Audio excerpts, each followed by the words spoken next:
நேற்று வந்து எங்கள் சர்ச்சில் பாட்லக் டின்னர். இதுக்கு வந்து பார்த்திங்கன்னா ஒவ்வொரு லேடிஸும் ஒவ்வொரு டிஷ் வந்து செலக்ட் பண்ணியிருந்தாங்க. நான் வந்து என்ன பண்ணியிருந்தேன்னா ஸ்டார்டர் தான் சொல்லியிருந்தேன்.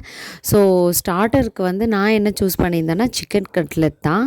ஸோ வந்து நான் ஒரு 60 to 70 மெம்பர்ஸ்க்கு வந்து சிக்கன் கட்லெட் ரெடி பண்ணணும். மார்னிங் வந்து ஒரு 11க்கு மேலே தான் ஸ்டார்ட் பண்ணேன். முன்னாடி நாளே வந்து பிரெட் க்ரம்ஸ் எல்லாம் அரைச்சி வச்சுட்டேன். அதுக்கப்புறம் இஞ்சி பூண்டு பேஸ்ட்டு இது எல்லாமே முன்னாடி நாளே அரைச்சி ரெடியாக வச்சுட்டேன். காலையில் சிக்கன் நல்லா அரைச்சிட்டு உருளைக்கிழங்கு வேக வச்சிட்டேன். ஸோ ரொம்பவே ஈஸியாக இருந்தது ப்ராசஸ்ஸு. ஆக்சுவலாக நம்ம வந்து மிக்ஸ் பண்ணுறதெல்லாம் ரொம்ப ஈஸி. அதுக்கப்புறம் நம்ம வந்து அதை ஒவ்வொன்றா பொரிச்சு எடுக்கிறது தான் ரொம்பவே பெரிய வேலை. ஃபர்ஸ்ட் வந்து ஒரு 5 to 6 வந்து சரியாகவே ஷேப்பில் வரல. அதுக்கப்புறம் ஒரு ஐடியா வந்துச்சு. ஃபஸ்ட்டு நம்ம உருண்டை பிடிச்சிடலாம். நல்லா உருண்டை பண்ணிவிட்டு அதுக்கப்புறமா அதை ப்ரெஸ் பண்ணால் கொஞ்சம் சர்க்கிளாக நமக்கு நல்லா வந்துச்சு. அதுக்கப்புறம் பார்த்திங்கன்னா எல்லா கட்லெட்டும் இந்த மாதிரி ஷேப்பில் தான் வந்துச்சு. ரொம்பவே நல்லா இருந்தது. பார்க்க வந்து ஒரு கட்லெட் மாதிரி வந்துருச்சு. ஆக்சுவலாக கட்லெட் இதுக்கு முன்னாடி நாங்கள் பண்ணதில்லை. இதுதான் ஃபர்ஸ்ட் டைம் பண்ணுறோம். ஸோ பரவாயில்ல, ரொம்ப பெட்டராகவே வந்திருந்தது.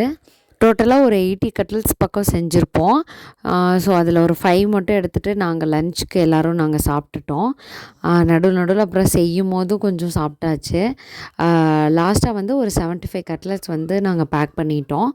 பேக் பண்ணுறதுக்கு தேவையான எல்லா திங்ஸுமே முன்னாடி நாளே வாங்கி வச்சிட்டோம். ஸோ எங்களுக்கு வந்து செஞ்சு முடித்ததும் எல்லாமே அப்படியே சூடாக நாங்கள் பேக் பண்ணி வச்சிட்டோம்.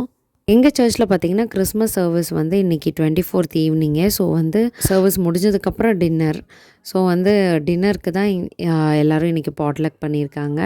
இன்றைக்கி ஹெல்ப் பண்ணது ஃபுல்லாக என்னோடய ஹஸ்பண்ட் தான். இந்த மாதிரி உங்கள் ஹஸ்பண்டும் உங்களுக்கு ஹெல்ப் பண்ணுவாங்கன்னா கண்டிப்பாக சொல்லுங்கள். பாய்.